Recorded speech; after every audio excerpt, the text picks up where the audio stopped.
Well, folks, welcome to one more edition of Politics Done Right. I'm Egberto Willies, your host. Thank you so kindly for being a part of the show. We are going to have a great show for you today. But beforehand, if you hear me a little bit weak, I think I have COVID. My fever jumped up to 104 last night.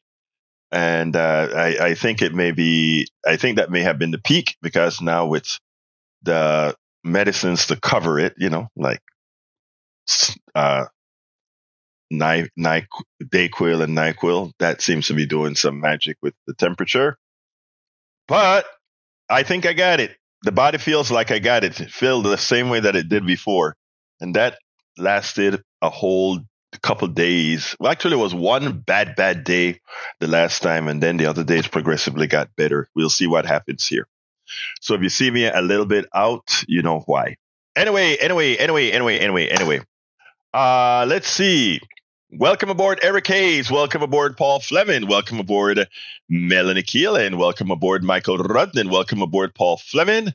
Welcome aboard, Bridge MCP. We missed you yesterday, Bridge. We were here, but our star wasn't. Bridge was not here. We know it was New Year's. I just did it because I said, you know what? Let's bring in the year, starting it right? Anyhow. How's everybody doing? Happy New Year. I trust that we are ready to get started with the new year. Like I said, we are going to be heavy on economics. We're going to be heavy on healthcare. We're going to be heavy on voter rights. We're going to be heavy on those subjects throughout this year because, what can I say? We have to get our people informed. I am still of the contention that most or a large plurality of people that are currently voting against their own interest can actually come around. I don't expect some to come around.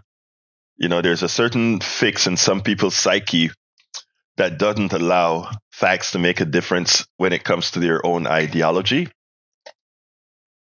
But I think a large plurality of people will get the picture. Sorry about that. Got to get the throat going. Anyhow, folks, I want to start off today with an interesting piece, right? We had a piece talking about Nikki Haley, and Nikki Haley didn't want to say that one of the root causes of the Civil War was slavery.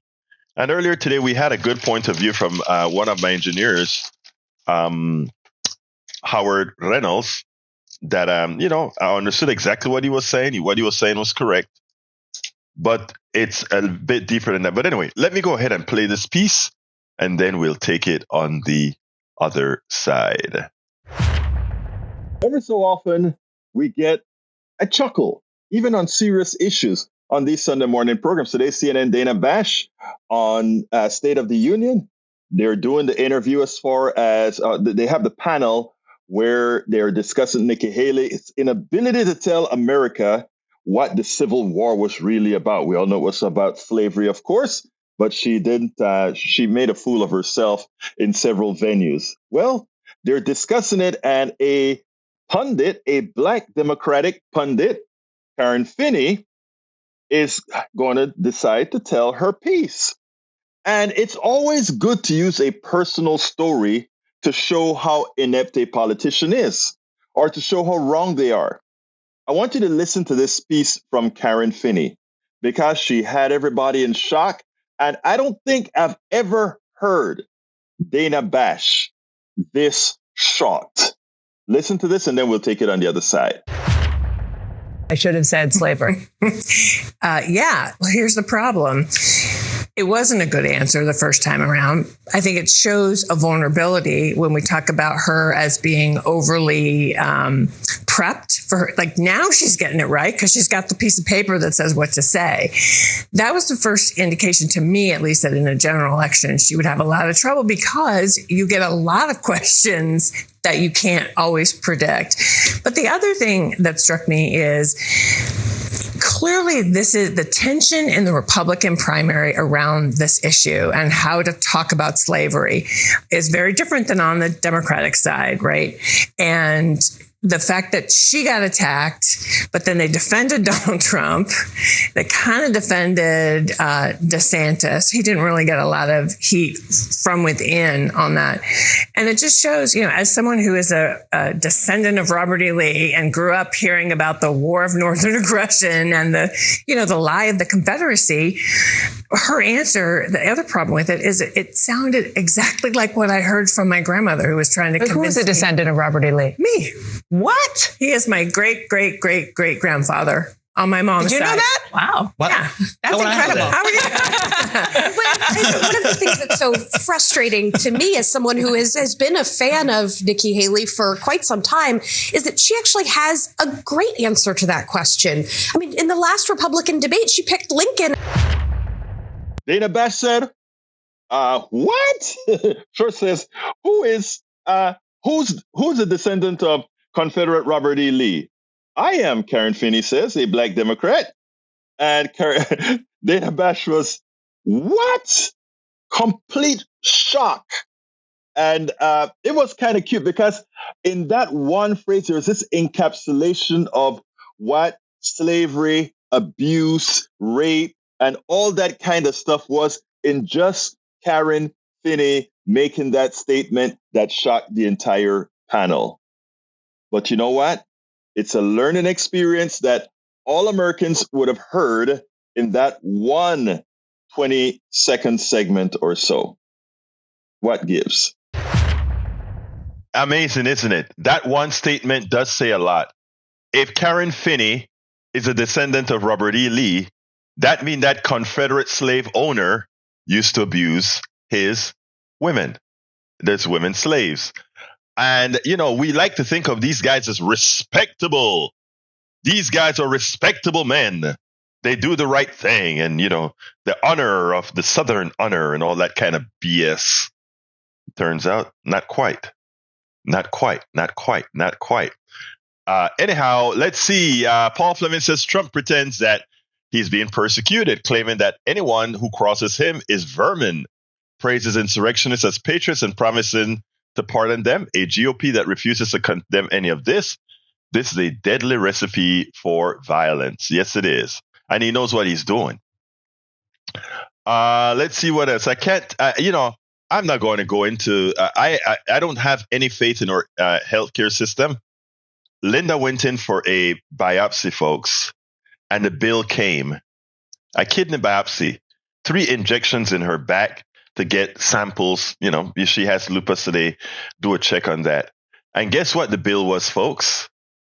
It was the cost of an electric car, $27,000.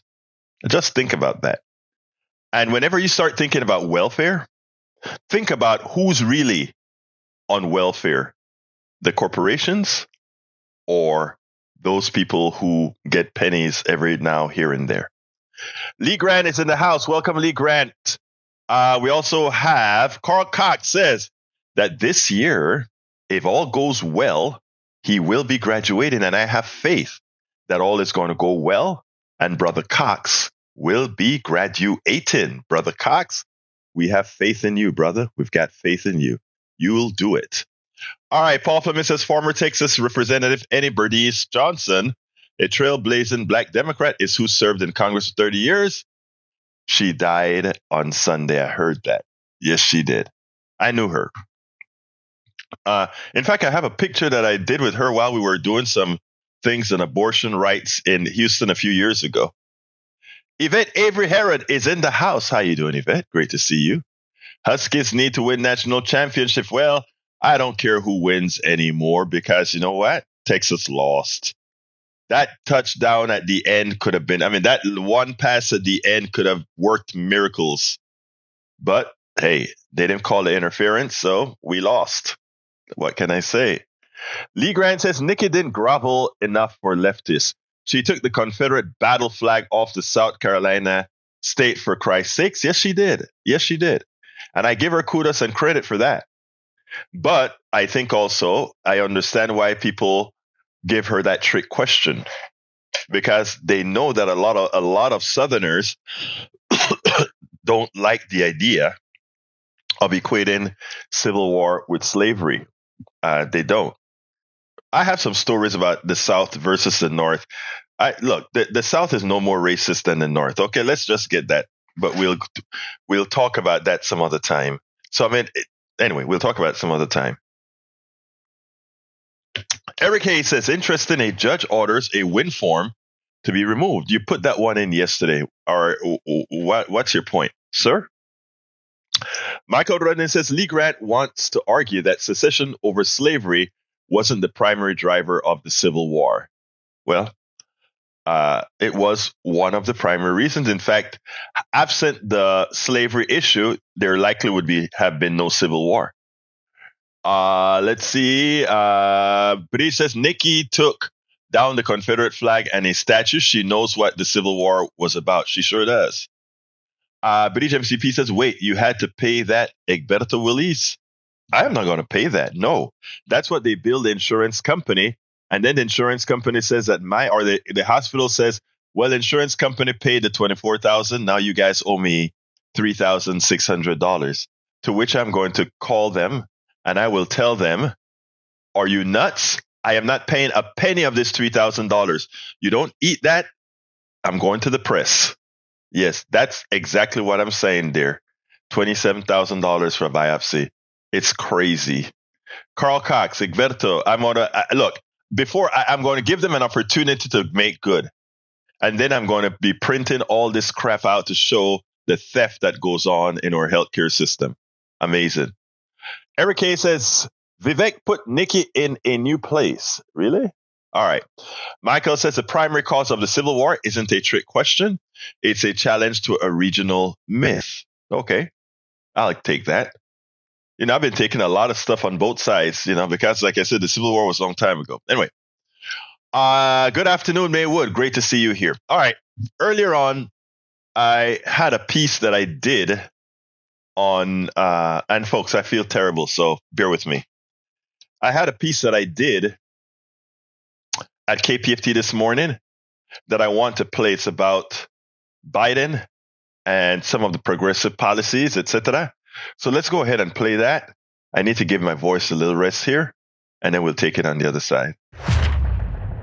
Because when I listened to what the operative had to say about Biden winning more so, that would be the case if the American population are allowed to be informed as to what Biden did.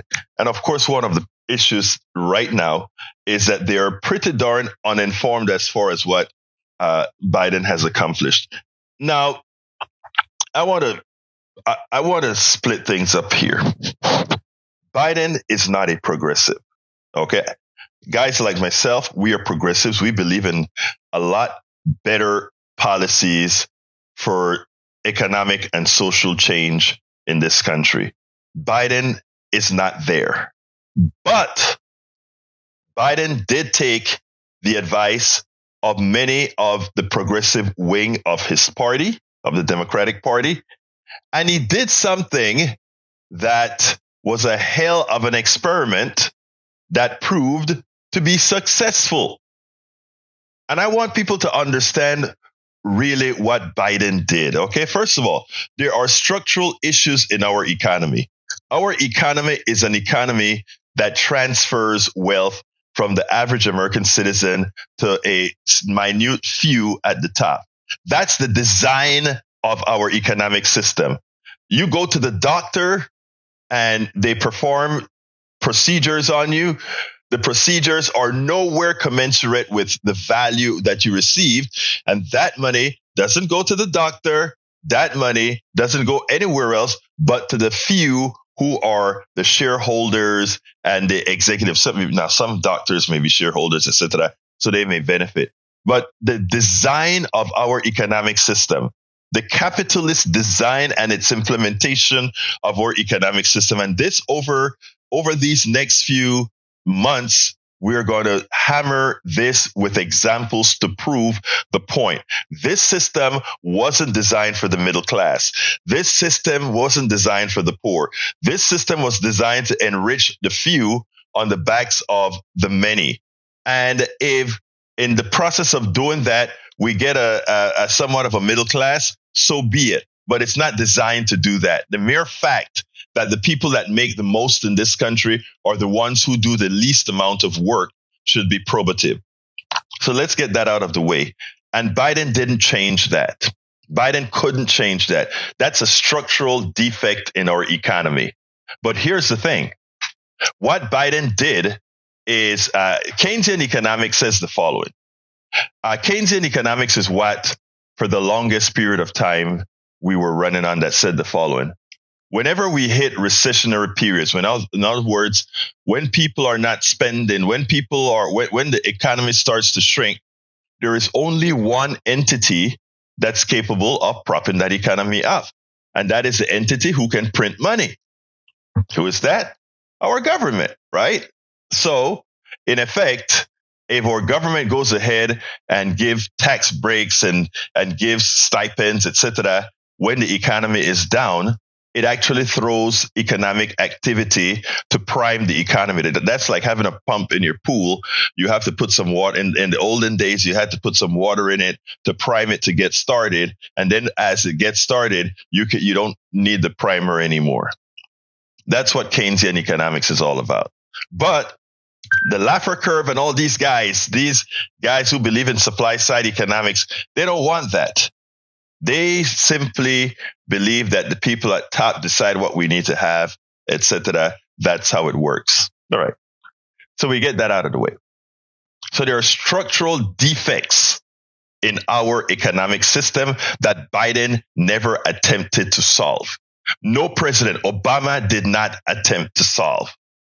All they did was throw a lot more into the economy. And if the rich people are floated even higher, well, guess what? The poor people and the middle class, they get a little bit of elevation as well. And that's what Biden did. Biden threw trillions of dollars into the economy. I want you guys to remember this. The idea was from the right that if you populate the economy with trillions of dollars, you are going to get runaway inflation. If you populate the economy with a whole ton of stuff, money, like Biden did, give money to people who are taking care of kids, give money to companies that are taking care of your kids, give money to businesses so that they keep people employed. I mean, it was like a free fall in money that was given away under the Biden administration. It started under Trump, but Trump mostly helped out, you know who. All right. So Biden did it several times, right? And that prevented several things. One, that prevented the economy from locking up. Number two, that made took a lot of people out of poverty.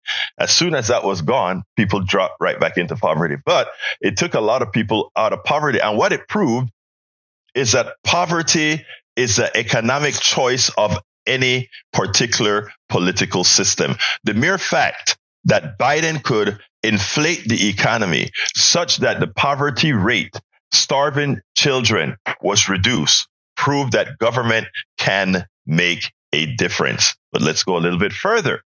Let's go a bit further. The thought was putting all this amount of money into an economy would actually create inflation. Furthest thing from the truth. First of all those trillions of dollars weren't in 1 year. They were spread over several years. But more importantly, there is an economist called Stephanie Kelton who believed in a theory called, it's not a theory, it's actually a fact, modern monetary theory.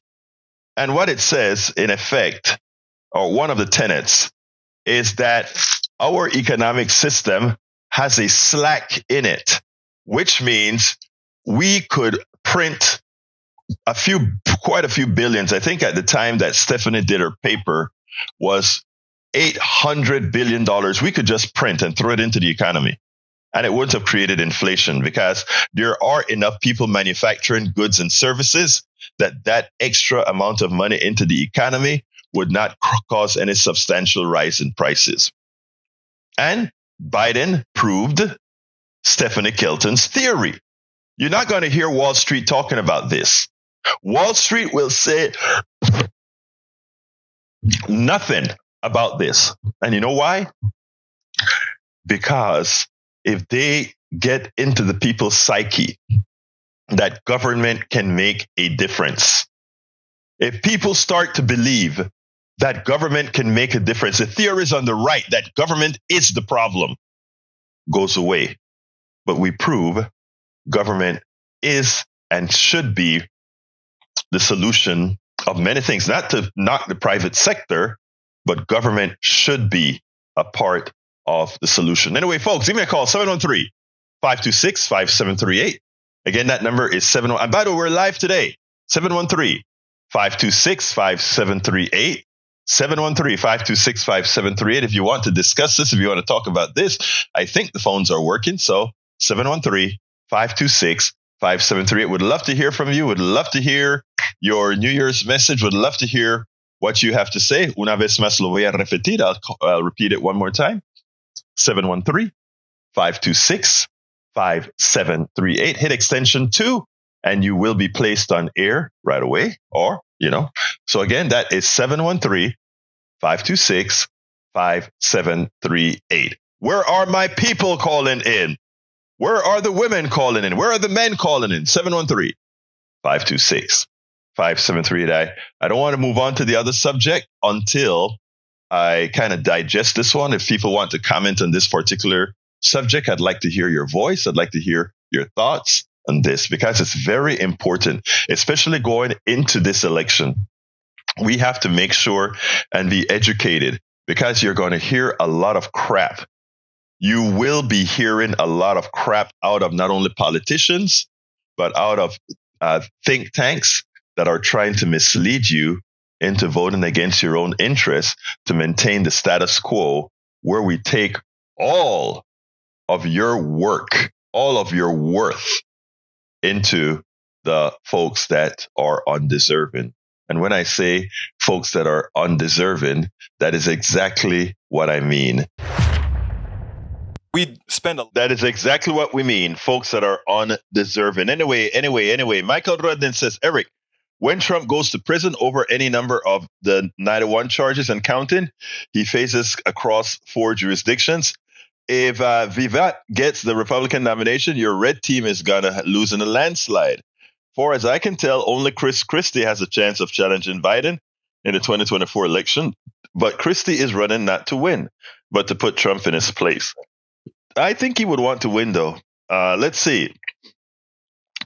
Paul Fleming says a worker making $50,000 a year contributes 100% of their income to Social Security. A CEO making $20 million a year contributes to Social Security with less than 1% of their income because they only contribute on their first $110,000. That means over 19 million of that income goes untaxed for Social Security. If you want to understand why Social Security is bankrupting, just look at that. Rich people are scamming as usual. They don't pay their fair share. People may say, well, they're not going to get a lot out of Social Security. Look, making sure that those who are in Social Security are taken care of actually mitigates the money that you made on their backs. So I don't want to hear that. All right. What else have we got here? Para ver. Scrolling down. Poverty is a policy choice from Dystopian Dragon. Welcome, Dystopian Dragon. Welcome, E2247. Great to have you here. Michael has a long one. Oh, Lord. Michael, why do you do this to me? I'm sick, but I'm going to read it anyway. I really hope Mike Cisak reads this. In March of 1861, after secession but before the Civil War broke out, Alexander H. Stephens, the Confederate vice president and one of the most perceptive and brightest men in the Confederate government, forcefully set out the reasons for secession and the creation of the Confederacy in his famous Cornerstone speech. Here, Stephens tied slavery to race, making clear that the cornerstone of the Confederacy was not merely chattel slavery, but also the assumption of the racial and ethnic superiority of the ruling class, and its foundations are laid, its cornerstone rests upon the great truth that the Negro is not equal to the white man. Northern claims, which is he incorrectly, all right, that slavery, subordination of the superior race, is the natural and normal condition. Stephens denounced the Northern claims, which he incorrectly attributed to Thomas Jefferson, that the enslavement of African was in violation of the laws of nature, that it was wrong in principle, socially, morally, and politically. He unabashedly asserted, our new government is founded upon exactly the opposite idea. Stephens argued that it was insanity to believe that the Negro is equal or that slavery was wrong. He proudly predicted that the Confederate Constitution has put at rest forever all the agitation questions relating to our peculiar institution, African slavery, as it exists amongst us. The proper status of the Negro is our form of civilization. Thus, for the Confederate Vice President, the cornerstone of the new country was slavery and white supremacy, and the view that African slavery as it exists amongst us is the proper status of the Negro in our form of civilization. If anyone had any doubt that secession was what secession was all about, or what the Confederacy was formed to protect, we need but consult Vice President Stephens. Thank you for that, Michael. But you know what gets me?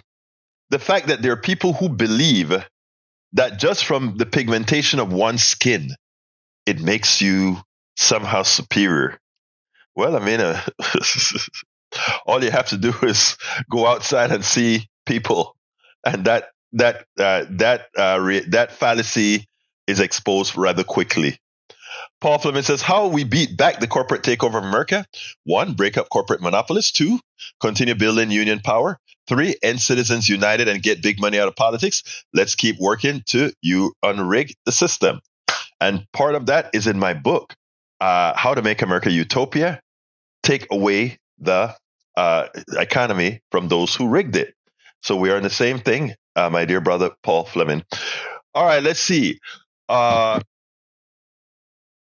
Michael says, Egberto, what I read is that our economy has $500 billion in slack that could be used for infrastructure investment and social welfare spending without detriment to the economy. Bloomberg, Bernie Sanders advisor Stephanie Kelton says U.S. doing add $500 billion. Okay, I'll buy that. I thought it was $800 billion, but $500 billion is okay. And by the way, that is $500 billion per year, okay? $500 billion per year. All right, let's see what else we got here. What else should I read? Paul Fleming says, angry, undereducated, fearful people are the easiest group to manipulate. And that's why I told my audience this morning on the program, if I could get me a van, I would go ahead and drive up into Appalachia, right? And really just start talking, right? And people say, are you crazy? No, I'm not crazy. I'm not crazy at all. Believe it or not, I think some good would come to that, out of that. All right, Egberto, vape, derogatory shorthand for Vivek, smoking a vape, was popularized by Chris Christie. Whoa, didn't hear that. Robert Davenport is in the house. How you doing, Robert? British MCP says, Michael, sick or COVID? I think I have COVID, but I'm not going to do any checks. What's the point? I just do what I did for my last COVID. All right, let's see. Brandon, economics is a train wreck. Egghead is lost. Lynn, you should give me a call and let's go over point for point economics. If you're so sure, Lynn Halsey Taylor, if you're so sure that Biden economics is a train wreck, why don't you call into the show? Let's have a discussion about it. Let's have a discussion about economics. And let's see if it's really a train wreck. Why don't you? I bet you won't. You know why you won't? because most folks on the right in that form, that's all you know how to do. Regurgitate information without any evidence, without any facts. But if you think you have the fact, give me a call. I'm right here waiting on you. Michael said, Egberto, sorry. Read that long out. I was hoping that someone would copy paste that comment to Mike Cisak. I think Mike Cisak could see it. All right, Nicole Delario, what a clown. LOL. Yeah, let's bash the only candidate that actually cares about you. Which one is that, Nicosia? Which is the only candidate that cares about us? I want to know who you think that is. William Mayburn says, what has Genocide Joe done to close the black-white wealth gap? What has Genocide Joe done to eliminate black poverty? South Africa has moved against Genocide Joe's Palestinian Holocaust. Look, I mean, I can't argue with that about the genocide that Joe is actually complicit in. I can't argue about that. But locally, I can argue about policy. And no president has really fixed the black-white divide. None. And the reason why is because what we have is a structural defect in our economic system. Those people who were ahead in the aggregate stays ahead. It's that simple. It's math. I know a lot of you don't like math, but it's math. All right, let's see what else we got here. Paul Fleming says facts to remember. Oh, wait. E2247 says Heather Cox Richardson details fight for Social Security and the opposition in its New Deal fights. Tells what and how dollars folks did to wreck it all, and beat goes on. Yeah, sorry. All right, let's see what else we got here. Paul Fleming says facts to remember 2/3. The United States pulled off an economic miracle. Inflation is almost back down to pre-pandemic levels. Wages are above pre-pandemic levels, accounting for inflation, and more than 1/3 of the rise in economic inequality between 1979 and 2019 has been reversed. Average wealth has climbed by more than $50,000 per household since 2020, and doubled for Americans aged 18 through 34. Thank you for that. So there you have somebody presenting facts. Anybody else on the right wants to try to refute it? Sorry about that, guys, but my throat is giving me trouble. All right, let's go ahead and play another video and watch what Mitt Romney, a Republican, thinks about a Donald Trump second term. Mitt Romney was recently asked what a second Trump administration would look like. And you know, Mitt Romney, you'd think he would be mellow about it. Well, he didn't. He really gave Donald Trump his due. By due, we mean he showed exactly the kind of massacre that having a second Trump administration would be like. Check it out, then we'll take it on the other side. Given everything that we have heard from former President Trump, what do you think a second Trump term would look like? Well, I think if you can look at the last few months of his presidency, you'd suggest that that's the kind of thing you might see, that he would not have the generals around him as he did last time, people of judgment and experience offering advice, and in some cases restraining his impulses. Instead, he would have people around him encouraging his impulses and perhaps adding to them. And I'm afraid you'd find the nation more divided. Look, our nation doesn't need to be divided right now. A campaign based on anger and hate may win at the ballot box temporarily, but it tears the country apart. The other day, the former president said that we are at greater threat for what is within. I think that was in some respects a self-own, because what's within, if he were to become elected president again, is a campaign of retribution and anger and hate. That's not what America is based on. America was based on the idea of in God we trust and united we stand. Divided we fall. Divided nation is not the nation America is intended to be. Absolutely. Absolutely so. Donald Trump is a clear and present danger to America. Now, Mitt Romney seemed to believe, he'll come, he'll serve his time, and then leave. Yes, he'll separate the country and all of that, but just maybe our democracy would still survive. I have one message. If Trump gets into office, some of the irreparable damage that he would have done, not necessarily in that he would be able to cave democracy in its entirety, but the amount of damage he would have done to the institutions of this United States of America, the amount of inadequate, the amount of incompetent people that he would have added to government that really would have screwed the levers of government would take years to dismantle. As you know, it's always easy to dismantle something. It is very hard to put it back together, in a manner that makes things not necessarily the way they were, but better than they were. Look, Trump presents a clear and present danger, and one hopes that Americans would vote accordingly. And, I still have hope with all the work that all of us are going to do, that Americans will, in fact, absent the Lynn Halseys and the Eric Hayes and the Mike Cisak, that sometimes I think are immutable, most Americans are going to do the right thing. All right, so let's see. Paul Fleming says more good labor news. Workers across the country are kicking off the year with bigger paychecks, thanks to minimum wage increases that took effect in 22 states and 43 cities and counties. 6 of those states, California, Connecticut, Maryland, New Jersey, New York, and Washington, now have a minimum wage that reaches or surpasses $15 per hour. And get this, the increase should disproportionately benefit Black, Hispanic, and female workers, who make up more than half of those receiving the pay bump. And that should tell you something why are those the ones who always make minimum wage? I don't know. Actually, I do know. All right, let's see what else we got here. Paul says hospitals insurers are racing to find new AI tools to give them the edge in billing and processing their part of the $4 trillion in medical expenses Americans accrue each year.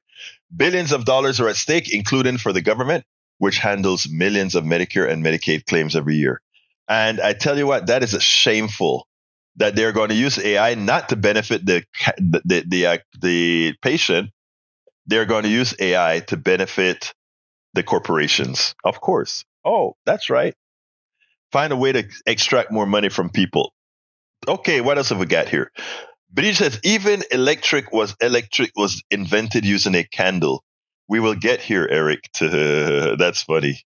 Paul Fleming says immigrants, one dairy farm worker, said he was fired and thrown out of the house where he lived after he told his boss his hands were frostbitten from working outside in sub-zero weather.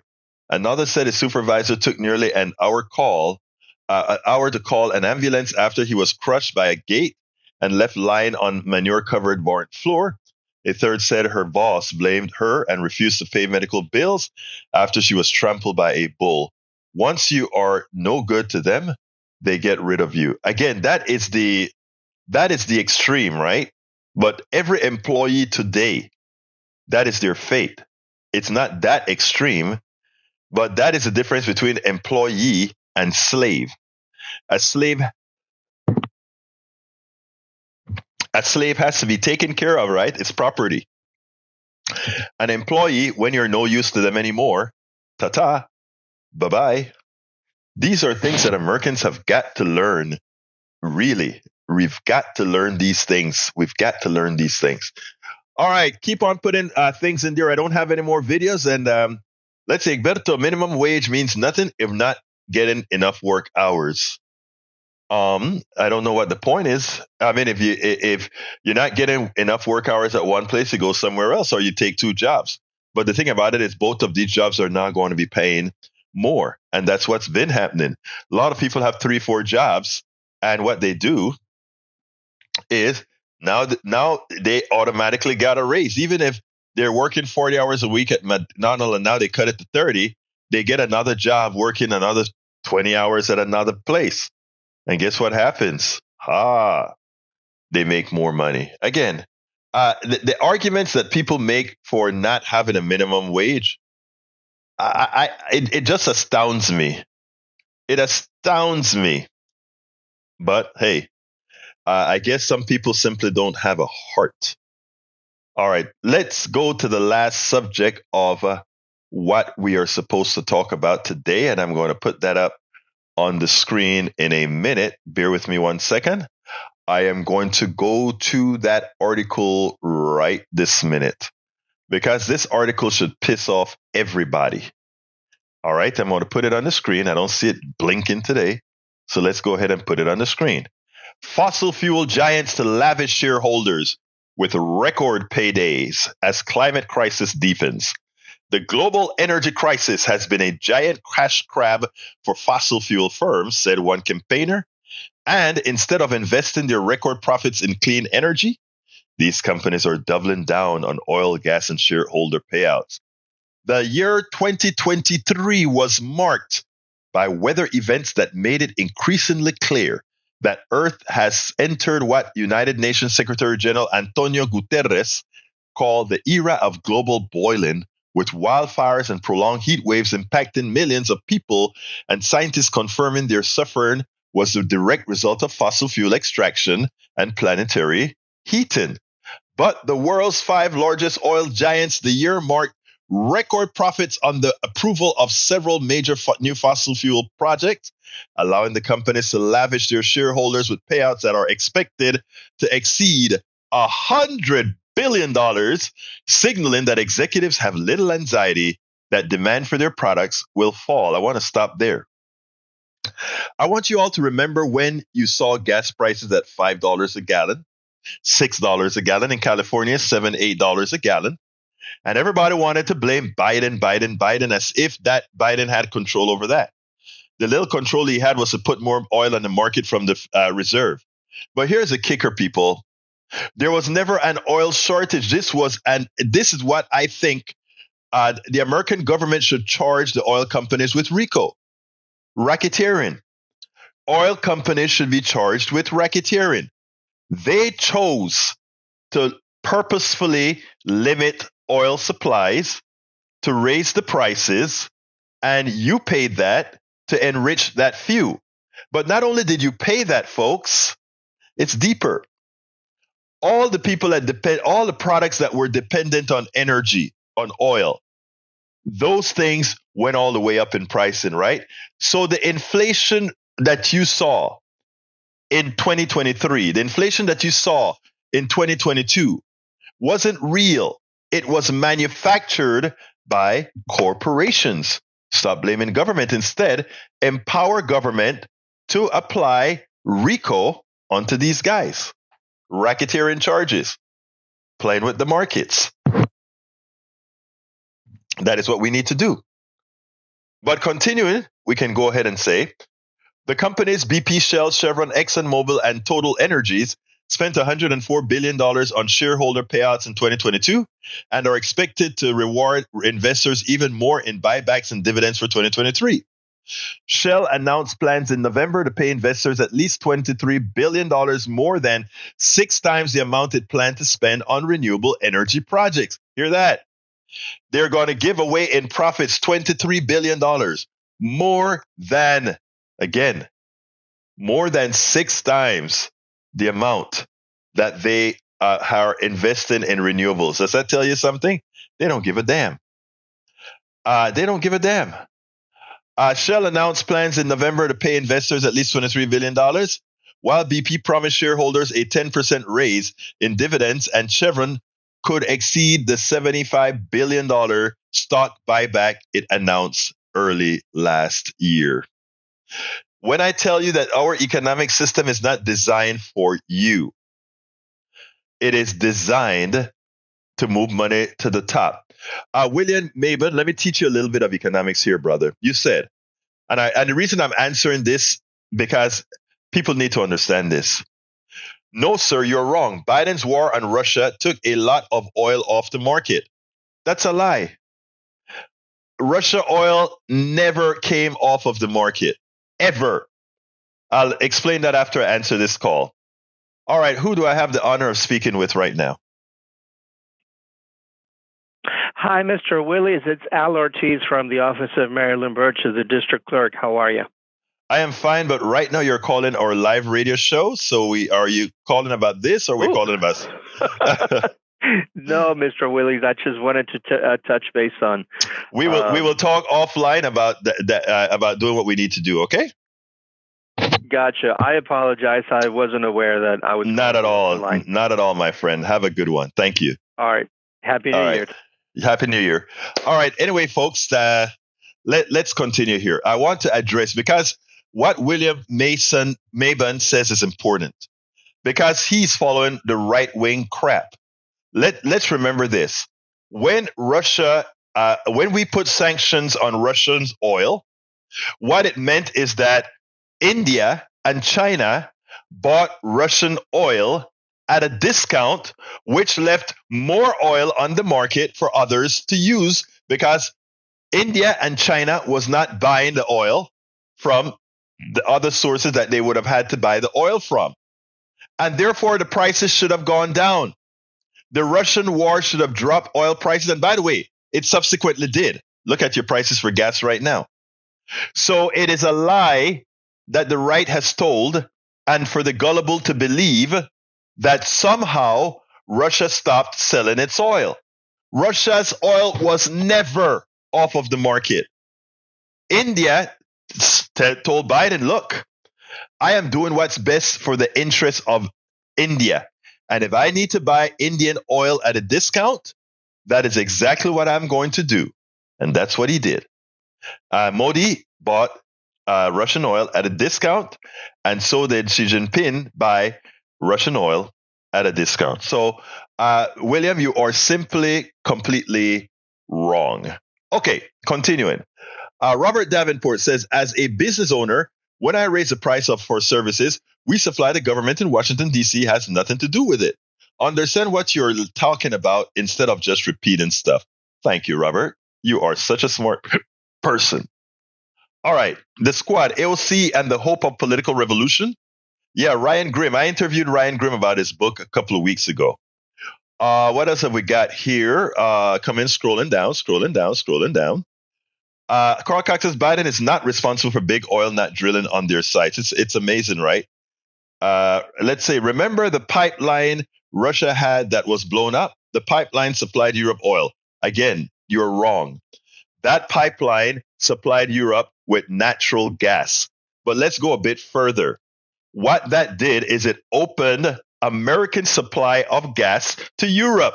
So it also benefited America when that Russian line was blown up. Because the one thing America has an excess of is natural gas. It doesn't take much to read, William. It doesn't take a lot to read.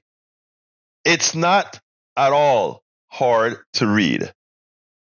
Okay? So let's go ahead. And William, if you're hard left, then you need to start listening to what I am saying and not what whoever told you about that oil stuff told you.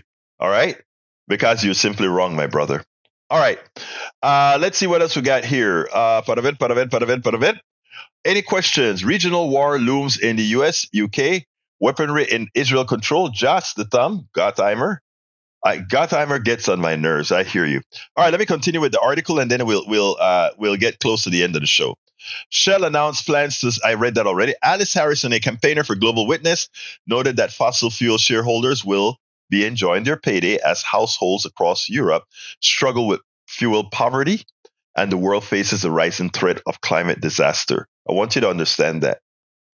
As those fat cats are going home with record profits, they're doing it on the backs of everybody else. And remember what I said in my show this morning on KPFT.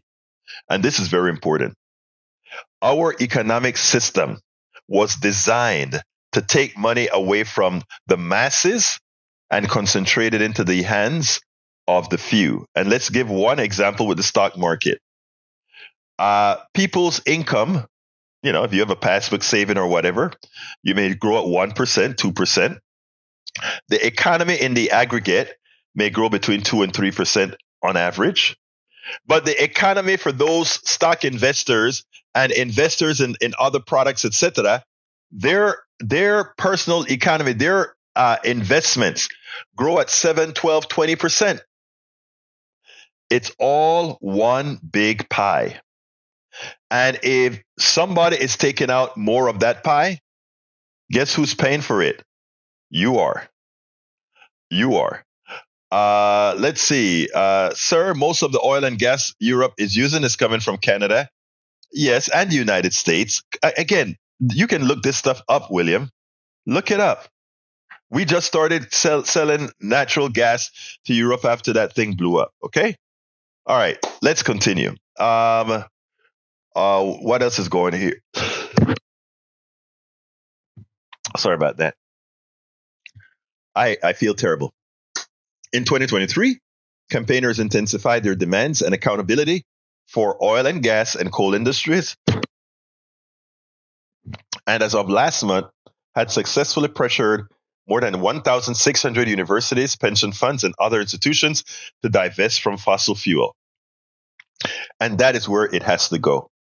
All right, I am done reading this for now. Please look at the link inside of our blog. You can find everything there to read about it. I'm pretty sure you'd like the entire article. My voice is about to go with, again, having COVID, I'm pretty sure is what I got. So I'm going to have to kind of close this baby down a bit early. I want to ask you, though, before I close down, to please support the program. As you can see, rain or shine, we are here. We want to make sure that people are informed. We want to make sure that Americans are informed, that they don't fall for the crap that too many are falling for. And the only way to do that is for us to constantly inform and inform and inform. And that's our goal. And this year specifically is what we're going to do. William, you can always put a link in our thing. If you have some paper you're quoting, if you notice, Rudnin and all these people who give fact-based information, they put links in our chat so that all of us are educated together. So if you have a specific link, throw it in there. I have links that I'll put in there for you. All right. So folks, please go ahead and support the program however best you can. How can you support this program? You can support this program by going to politicsdoneright.com/support. politicsdoneright.com/support. And I'm going to put that link in the chat right now. politicsdoneright.com/support gives you all the different ways in which you can support our program. Alternatively, you can become a paid subscriber of our newsletter. Our newsletter is free, but paid subscribers get to read all our books. So our current 5 books is yours to read. You don't have to buy it because now you're a subscriber to our newsletter, and it's less than a coffee a month. So please consider becoming a subscriber by joining our newsletter. We are only at around, we got a little bump. So we're at about 60, I believe, right now. We need to get to 700 so that we can start hiring support staff. When we get to 700, we can hire support staff. Please go ahead and do what you can to support us. Again, that is politicsdoneright.com/newsletter. Subscribe and become a paid subscriber. You can read all our books for free, among other things. Robert Davenport says, lead by example, brother. Get tested, get treatment, live to fight on. Oh, no, let me tell you, Davenport, I am following the COVID protocol, just to let you know. I'm following the COVID protocol right now. So I am not doing anything that the doctors don't tell me to do right now. So I am following the protocol, brother. Just to let you know that I'm not just ad hoc saying, I'm not going to do anything. I am following the protocol. But thank you so kindly for your support and your interest in my well-being. I love my PDR posse, guys. Anyway, got to get out of here. My name is Egberto Willies. This is Politics Done Right. And you guys know how I end this baby. I am what? Out. We spend a lot of time deconstructing the news, trying to parse it into a form that everybody can understand. We try to find those little nitpicks where it flies above the fray, etc. If you really like these videos that we do, I want to ask a big favor. Please go ahead, number 1, subscribe to our channel, and number 2, please join if you can. Thank you so kindly for watching. Keep watching. Please remember to share. We must populate the entire internet with our progressive message, a message that we know is what most Americans say that they want. So help us, please join.